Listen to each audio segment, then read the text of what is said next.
Welcome. I'm Kinetic Symphony. I hunt down and report on mysterious and weird true stories, from glitches to the paranormal. Case file number 184, written by Eye of the Tiger. What do bald men have to do with glitches? Find out now.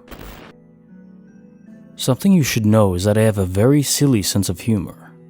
I don't tell dad jokes. I tell ancient grandpa jokes. Jokes so corny they make everyone groan and roll their eyes. This is relevant because I sometimes think of a good pun and then sit on it for ages before dropping it at just the right moment. Sometime late last year, a funny phrase popped into my mind.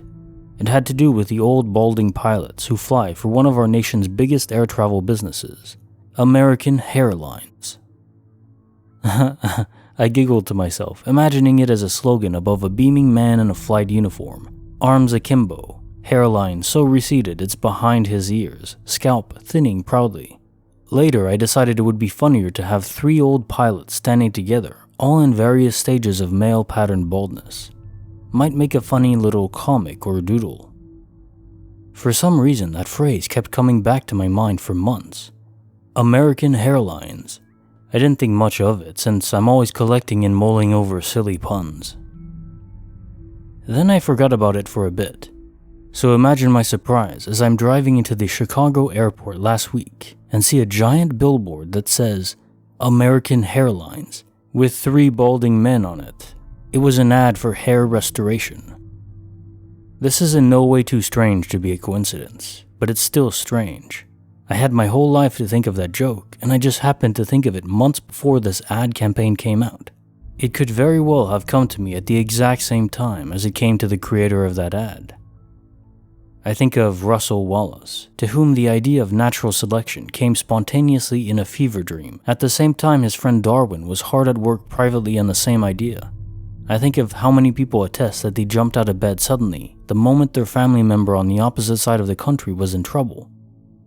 I think of the 100th monkey theory and the idea that if a certain thought is loud enough or disseminated to enough people, someone might hear it without knowing where it came from.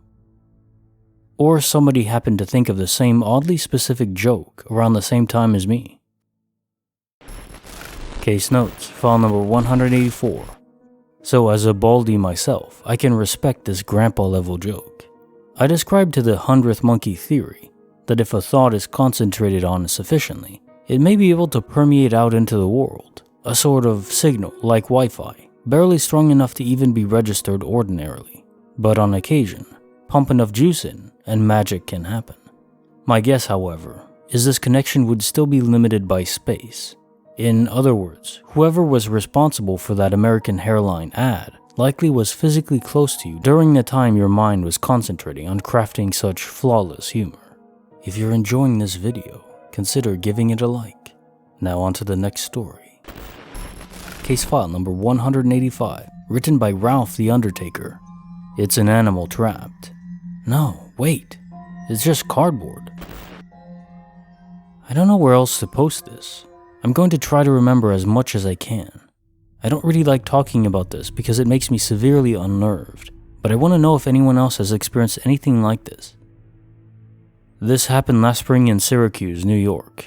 I was driving in the middle of the night on this long stretch of road, and out of the blue, my friend, who was in the passenger seat, points in front of him and says very loudly, "What the hell is that?" So I look, and there's a cardboard box in the road, kinda just inching nonchalantly over to us.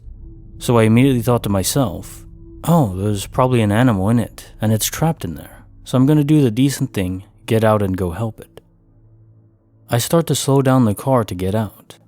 I look over at my friend, and he has a really uncomfortable, scared look on his face, and he starts begging me to not get out of the car and just to drive. So I'm like, dude, calm down, it's just an animal trapped inside.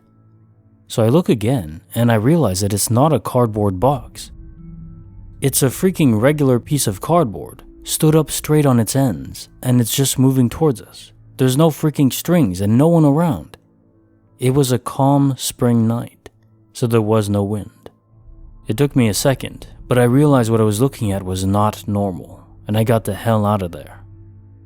As I was driving away, I looked in my rear view, and I swear to God, this piece of cardboard, in the best way I can explain, turned around really fast to face towards the back of my car. This still comes across in my mind from time to time. Just a piece of cardboard stood straight up, walking to me. Very disconcerting and impossible. Case notes, file number 185. Makes me think to myself, I'm at the point where I've read enough stories to be fairly convinced that some kind of spirit or demon or entities beyond normal perception do exist. But could they animate otherwise inanimate objects, such as cardboard? And in your case, why would they want to? Maybe something was trying to communicate with you.